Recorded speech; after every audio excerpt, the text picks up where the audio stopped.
सोनागिरी जैन मंदिरों के बारे में रोचक तथ्य। सोनागिरी मंदिर जैन समुदाय के सदस्यों के लिए एक महत्वपूर्ण तीर्थ स्थल है। सोनागिरी शब्द का तात्पर्य द गोल्डन पीक या द गोल्डन माउंटेन से है।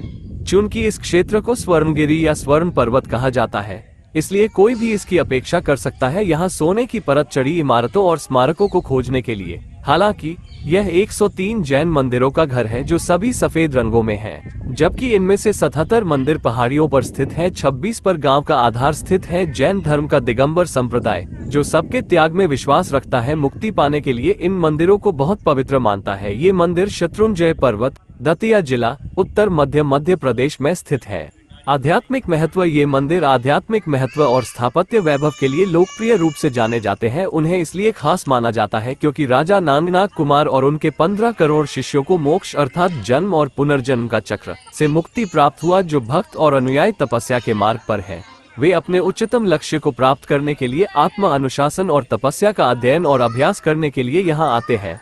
उनका मानना है कि यह एक पवित्र स्थान है, उनकी साधना और ध्यान का अभ्यास करने के लिए आवश्यक माहौल प्रदान करता है। उन्हें आशा है कि अभ्यास से वे भी राजा नागनाथ कुमार के शिष्यों की तरह मोक्ष प्राप्त कर लेंगे। वास्तुकला। इस अनोखी जगह को लघु सम्मेद शिखर भी कहा जाता है। ये दो पहाड़ियों के बीच 132 एकड़ में फैला है। 9वीं और 10वीं शताब्दी के बीच निर्मित इन खूबसूरत मंदिरों को उनकी आकर्षक वास्तुकला और उत्कृष्ट शिखरों के कारण दूर से भी देखा जा सकता है।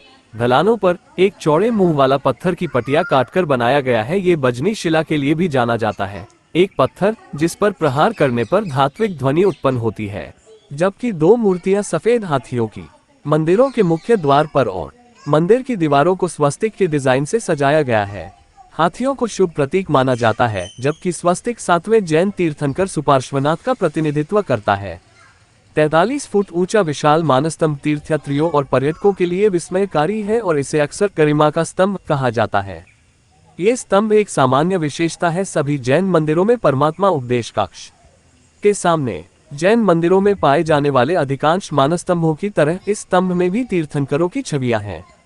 ये किसी के अभिमान को त्यागने का प्रतीक है और ज्ञान को आत्मसात करने के लिए उपदेश कक्ष में प्रवेश करने से पहले पूर्वकल्पित धारणाओं को खाली करने का भी प्रतीक है। हालांकि 100 से अधिक मंदिर सोनागिरी में है। 57वां का बहुत महत्व है। इसमें 8वें जैन तीर्थंकर भगवान चंद्र प्रभु की ध्यान मुद्रा में क्रॉस एग 11 फीट ऊंची मूर्ति है। भगवान पार्श्वनाथ 24वें तीर्थंकर और भगवान शीतलनाथ 10वें तीर्थंकर की मूर्तियां हैं। ये भी पाया गया। ये मूर्तियां काली चट्टान को काटकर बनाई गई हैं और 5वीं शताब्दी की है। शिखर तक पहुँचने के लिए आगंतुकों को अवश्य ही 3500 सीढ़ियां, जो 3.5 किलोमीटर लंबी यात्रा है, जाना होगा। खूबसूरत पेंटिंग्स और मूर्तियां, उत्तम नक्काशी, भव्य भित्ति चित्र और रत्नजड़ित मूर्तियां हैं। मंदिरों की अनूठी विशेषताओं में से एक शिखर तक उनका रास्ता बनाते हैं। ग्वालियर से लगभग 60 किलोमीटर दूर स्थित ये मंदिर हजारों लोगों को आकर्षित करते हैं। हर साल अनुयायी और आगंतुक कुछ सीखने और ध्यान का अभ्यास करने आते हैं, जबकि अन्य अपने व्यस्त जीवन से ब्रेक लेने के लिए आते हैं। अपने व्यस्त जीवन से ब्रेक लें और दिव्य तरंगों का अनुभव करें।